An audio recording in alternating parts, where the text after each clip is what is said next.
Olá pessoal, tudo bem com vocês?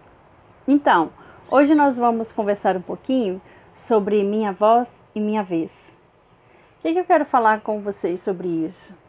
Porque muitas vezes nós queremos falar daquilo que pensamos, queremos dar a nossa opinião, queremos falar sobre o que achamos ou julgamos que seja certo ou errado, mas esquecemos que o outro também tem a vez de falar.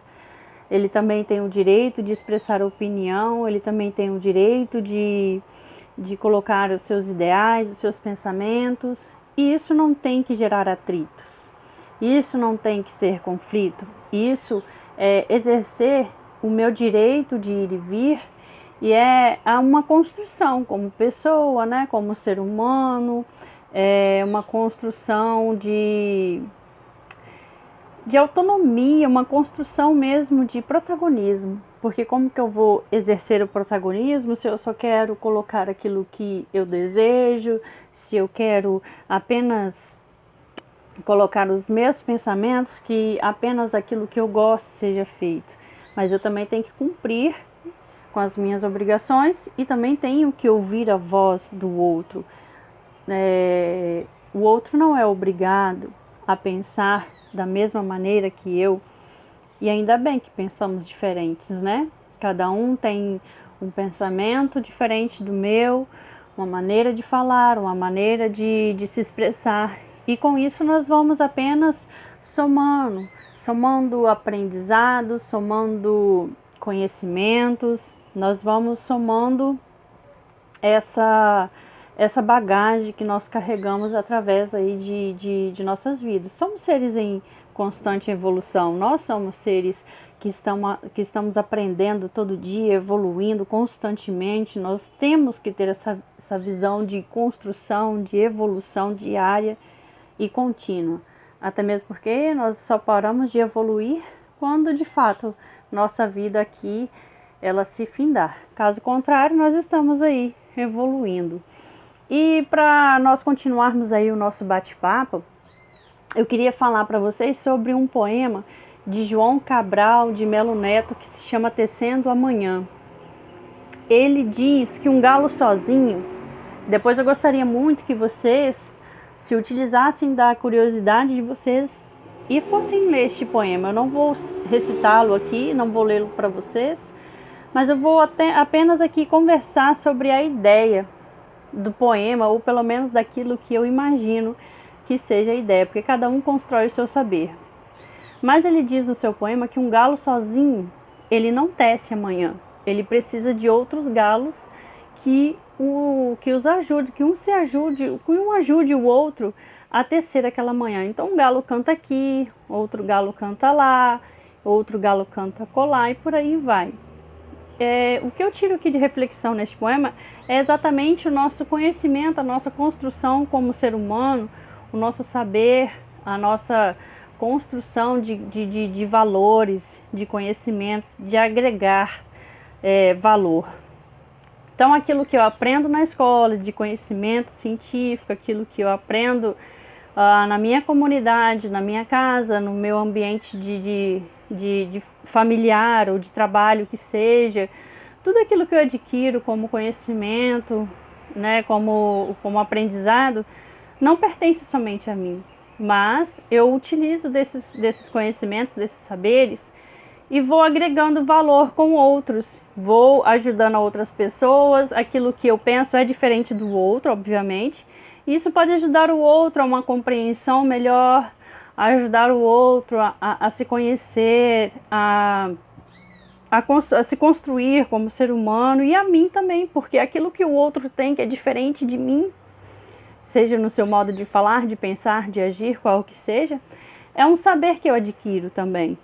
Então, quando o poeta ele escreve este poema, que um galo sozinho não tece suas manhãs, ou não tece amanhã, nós também sozinhos, nós não adquirimos aí o nosso conhecimento sozinho, por si só.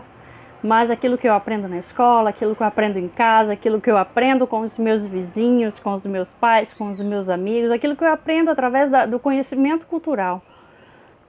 é aquilo que vai me formando como pessoa, como ser humano. E aí nós vamos transformando outros, nós vamos buscando o melhor em mim, buscando o melhor no outro.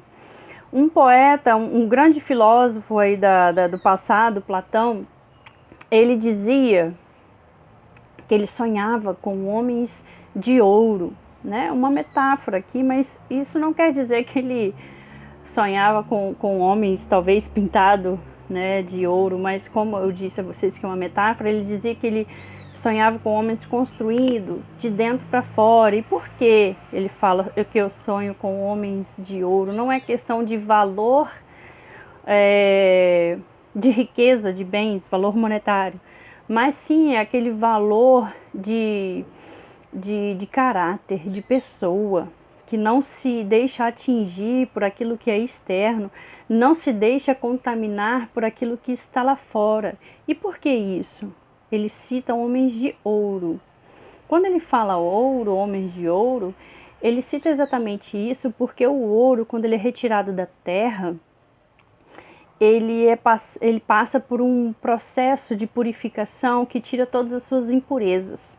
Né? Que o ouro ele sai sujo, contaminado, né, da terra, então ele passa por um processo de purificação onde todas essas impurezas são retiradas, e essas impurezas retiradas fica somente aquele ouro brilhante, lindo e caro, né? Caro assim na questão de valor. Então, após retirada todas essas impurezas, ele fica com a sua luz brilhante, nada vem ofuscar este brilho, né? Esta beleza do ouro. Então, quando Platão fala eu sonho com homens de ouro, é que aquilo que acontece lá fora não venha me contaminar. O ouro, após passar por todo esse processo de pureza e purificação, ele pode passar por estar em contato com diversos outros metais, que ele não vai perder o seu brilho, ele vai continuar intacto. Aquilo que é externo a ele não vai atingir o seu brilho. E assim devemos ser nós. A dualidade no mundo existe e sempre vai existir. Se o outro mente, se o outro fura a fila do pão, do banco, da merenda, isso não tem que me atingir. E como que eu falo me atingir? Eu devo sim olhar para aquilo com um olhar de revolta, mas é aquela revolta de que eu preciso mudar essa atitude no meu colega, eu preciso mudar a atitude nessa pessoa, porque ele não pode achar que essa atitude está correta e coerente, porque se ele faz isso aqui, um ato tão simples, o que será que ele pode fazer lá na frente quando ele for um adulto, pai de família, assumir uma responsabilidade dentro de uma empresa, dentro de um emprego, qualquer que seja. Então, pequenas atitudes agora, elas se tornam grandes atitudes depois.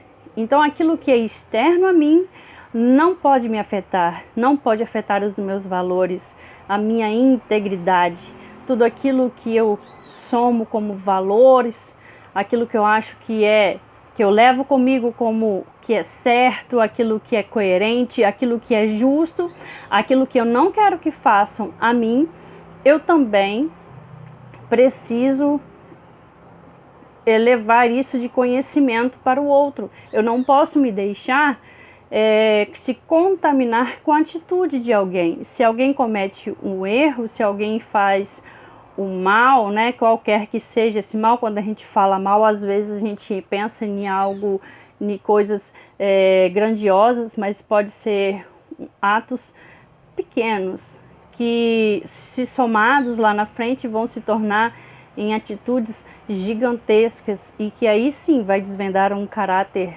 mesquinho, um caráter pobre de valor. Então, é isso que eu gostaria de conversar um pouquinho com vocês, sobre a questão de nós sabermos conversar, expressar nossas ideias, nossas opiniões, sem que isso traga atritos, problemas, saber ouvir, saber falar e também buscar conhecimento e não se contaminar com aquilo que vem de fora, pois somos pessoas que estamos em constante evolução e podemos nos transformar em melhores todos os dias. Cada dia nós podemos melhorar um pouco mais, todos os dias nós podemos nos construir como pessoas melhores, tanto para nós mesmos, que nós devemos primeiro pensar numa transformação que nos beneficie e depois que essa transformação possa beneficiar aos outros que convivem conosco. Um grande abraço.